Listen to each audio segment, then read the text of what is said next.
اور سامعین اجلاس،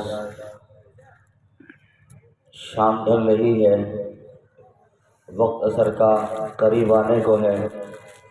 حضرات علماء کرام موجود ہیں۔ شیخ الحدیث حضرت مولانا محمد عاقل صاحب اسٹیج پر جلوہ افروز ہیں۔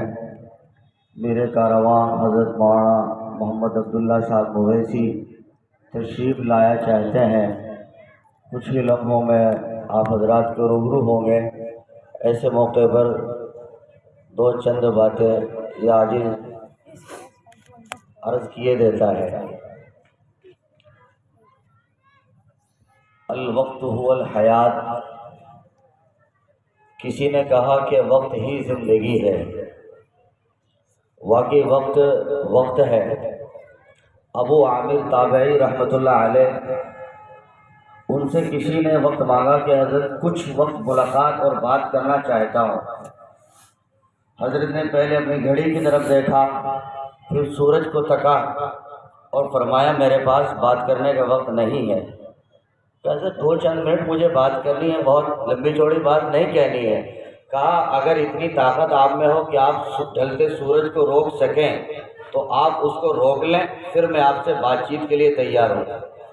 وقت کی نبض ٹھہر نہیں سکتی اور میں اپنا قیمتی وقت آپ کے حوالے کر نہیں سکتا۔ بزرگوں بات سچ ہے، جو لوگ اپنے وقت کو تول کے خرچ کرتے ہیں وہ کامیاب اور قیمتی ہوتے ہیں، اور جو لوگ اپنے وقت کا احتساب نہیں کرتے، کتنے گھنٹے، کتنے منٹ، کتنی راتیں، کتنی گھڑیاں ہماری فضول چیزوں میں گزر گئی، واقعی ان کے ہاں اپنی زندگی کا کوئی احساس نہیں ہوتا۔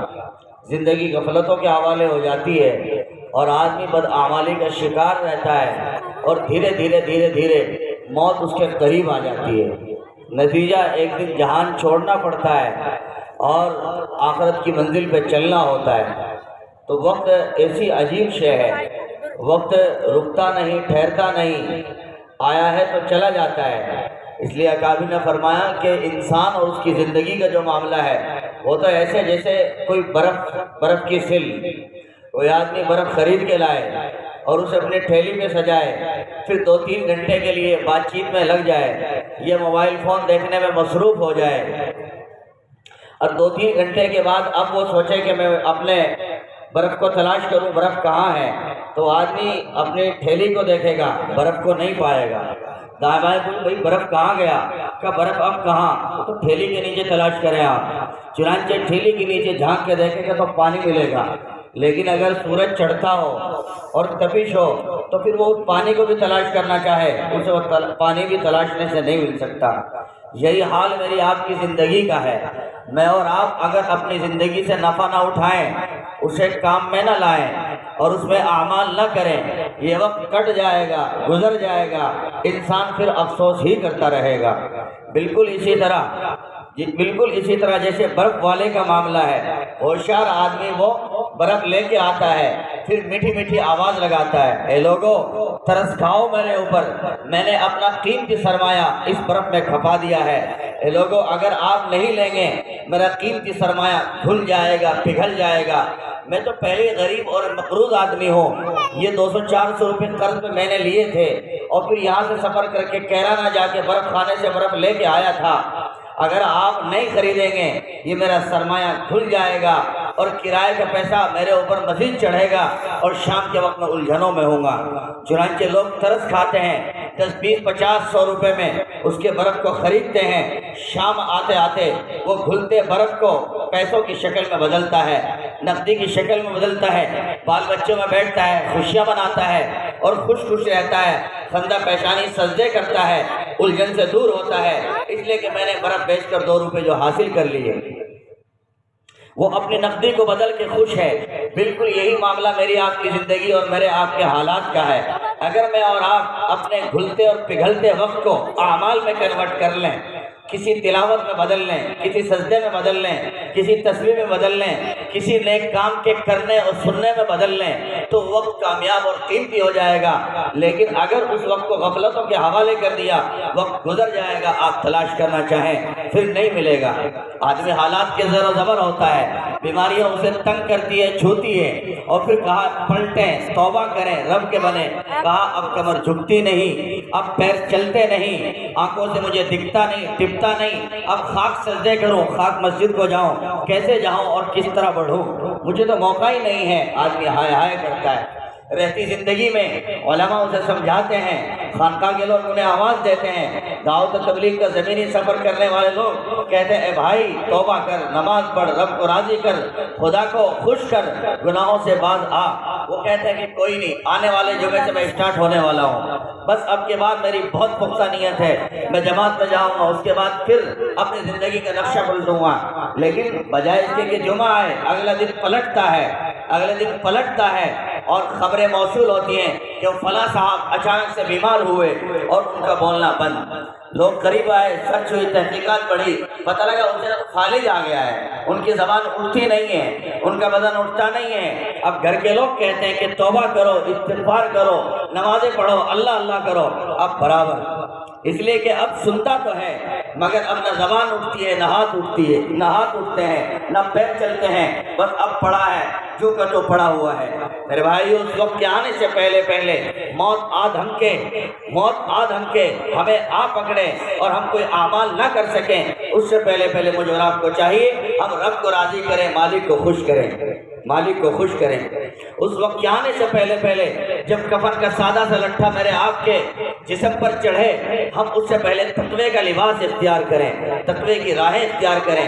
اس وقت کے آنے سے پہلے جب آخری نماز پڑھی جائے اور اس کے لیے صدا لگائے جائے، اے لوگو فلاں کی آخری نماز تیار ہے، آؤ جلدی جنازہ اٹھا لیا گیا ہے. اس وقت کے آنے سے پہلے ہم اپنی زندگی کا 5 وقتہ نماز کا اہتمام کریں. اس وقت کے آنے سے پہلے کوئی قریب لگ کے کہے بھائی جان آپ کلمہ پڑھ لو، بھائی جان آپ کلمہ پڑھ لو، ایسا لگتا ہے موت آپ پر چھانے والی ہے، حالات آپ کے چہرے کے بدل رہے ہیں، آپ کلمہ پڑھ لو. اس وقت کے آنے سے پہلے لوگ ہمیں کہیں کلمہ پڑھیں، ہم اپنے اختیار سے کلمہ پڑھنے والے بنیں. اور یہ ہوگا جب آدمی اپنے ہوش و حواس میں اپنی زندگی کا فیصلہ لے گا، اپنے حالات کو بدلنے کی کوشش کرے گا، اللہ پاک کی مدد ساتھ آئے گی اور زندگی کا نقشہ اور دھارا اس کی بدل جائے گا. لیکن اگر آدمی اسی غفلت میں رہا، وقت قریب لگ جائے گا. زندگی اس طرح جیسے کوئی عورت اپنے بچوں کے کپڑوں کو تیار کرنا چاہتی ہے لیکن گھر کا اس کا پریس خراب ہوا ہے یا پریس سرے سے ہے نہیں، پڑوس میں جاتی ہے اور پڑوسن سے کہتی ہے بہن اپنا پریس دے دو. کیا بات ہے؟ کہ مجھے اپنے بچوں کے کپڑوں میں پریس کرنا ہے. وہ صبح اسکول جاتے ہیں، ان کی تیاری مجھے برابر کرنی ہے. کہا ٹھیک ہے بہن آپ لے کے جاؤ لیکن 1 گھنٹے میں واپس کرنا. آنے والی کل صبح میرے شوہر پنجاب جانے والے ہیں اور مجھے ان کے 1 درجن سے زائد کپڑے انہیں ساتھ دینے ہیں، اس لیے کہ وہ 1 سوا مہینے کا سفر کرنے والے ہیں. تو ابھی میں ان کو کپڑے تیار کر کے دینے والی ہوں، تو میرا بھی چونکہ وقت وہ ہے لہذا 1 گھنٹے میں واپس کر دیں. عورت پریس مانگ کے لائی، گھر میں لا کے پریس کو رکھا اور قریب تھا کہ اب کپڑوں کو سدھارتی ان میں پریس لگاتی. اتنی دیر میں برابر میں بچہ چیختا ہے امی کھانے کی ضرورت ہے، کھانا دیجیے، بھوک لگی ہے، کھانا بنا دیجیے. کہ بیٹا مجھے پریس کر لینے دو اس کے بعد. نہیں امی ابھی چاہیے، ابھی بھوک لگی ہے، ابھی مدرسے سے آیا ہوں، جب آتا ہوں تبھی تو بھوک لگتی ہے اور بھوک لگا آیا آپ سے سدا کر رہا ہوں، آپ کھانا دیجیے. بیٹا پریس مانگ کے لائی ہوں، 1 گھنٹے کے لیے میرے پاس ہے، سورج جانے والا ہے، سورج چھپ جانے والا ہے اور پریس والی پریس مانگنے آ جائے گی اور کپڑے جو کہ تو پڑے ہوئے ہیں. بیٹا وقت کو مجھے کامیاب کر لینے دے. اور لائٹ کا بھی کوئی بھروسہ نہیں، نہ جانے کب گم ہو جائے، کب چلی جائے، کب تک انتظار کرو گی، وہ آ جائے گی، کپڑے تیرے ابو کے دھرے رہ جائیں گے، یہ تمہارے کپڑے رکھے رہ جائیں گے. تو وہ عورت اپنے وقت کو تولتی ہے، تقاضوں کو دباتی ہے، بچے کی بھوک کو پیچھے ہٹاتی ہے اور 1 گھنٹہ چونکہ پریس کا ملا ہے اسے کامیاب کرتی ہے، اپنے کپڑوں کو سدھارتی ہے. بالکل یہی عالم میری آپ کی زندگی کا ہے. اللہ تعالیٰ نے مجھے اور آپ کو ایک تھوڑا سا وقت دیا ہے، وہی 40-50 سال کا، جس میں 15 سال تو جو لاشعوری کے ہیں، نابالغی کے ہیں، جس پر اللہ تعالیٰ کے احکامات نافذ نہیں ہوتے، اور کچھ وقت وہ جو غفلتوں میں کٹتا ہے، یہ جوانی کے جذبے اور ہوش میں کٹتا ہے، یہ بے ہوشی کے عالم میں کٹتا ہے. کچھ وقت آیا ہے، وہی وقت اس میں بیماری کا بھی ہے، حالات کا بھی ہے، دکھوں کا بھی ہے، بخار اور بیماری کا بھی ہے، الجھنوں اور ٹینشنوں کا بھی ہے، قرض اور مرض کا بھی ہے، اور انہی حالات میں اس سگے مالک کو راضی بھی کرنا ہے. مجھے اور آپ کو چاہیے اپنے اوقات کو تول تول کے خرچ کریں۔ کتنا سارا وقت ہمارے نوجوان احباب کا بغیر کسی مطلب کے دکانوں کے حوالے، گٹکوں کے حوالے، پانوں کے حوالے، گلی نکڑ کے حوالے، بات چیت کرنے کے حوالے، پوری بستی کے ماحول پر تبصرہ کرنے کے حوالے، پورے خم و پیش بستی کے آپس میں مذاکرے میں لانے کے حوالے گزر جاتا ہے۔ سوائے اس کے اور کیا بچتا ہے ہمارے پاس؟ ہمیں چاہیے زندگی کا احتساب کریں اور سر جوڑ کے بیٹھیں اور فیصلہ لیں کہ اپنے وقت کو کیسے کامیاب بنانا ہے، اپنے وقت کو کیسے قیمتی بنانا ہے۔ کیا سارا کا سارا وقت موبائل فون کی بھیٹ چڑھ جائے گا؟ کیا سارا کا سارا وقت میرا آپ کا سنیما اور فلموں کی بھیٹ چڑھ جائے گا؟ کیا سارا کا سارا وقت میرا آپ کا تھیٹر کی بھیٹ چڑھ جائے گا؟ نہیں نہیں، اپنے اس وقت کو تولنا ہوگا اور بچانا ہوگا اور کامیاب کرنا ہوگا۔ اللہ پاک مجھے بھی ان باتوں پر اور آپ کو بھی عمل کرنے کی توفیق عطا فرمائے۔ وما توفیقی الا باللہ۔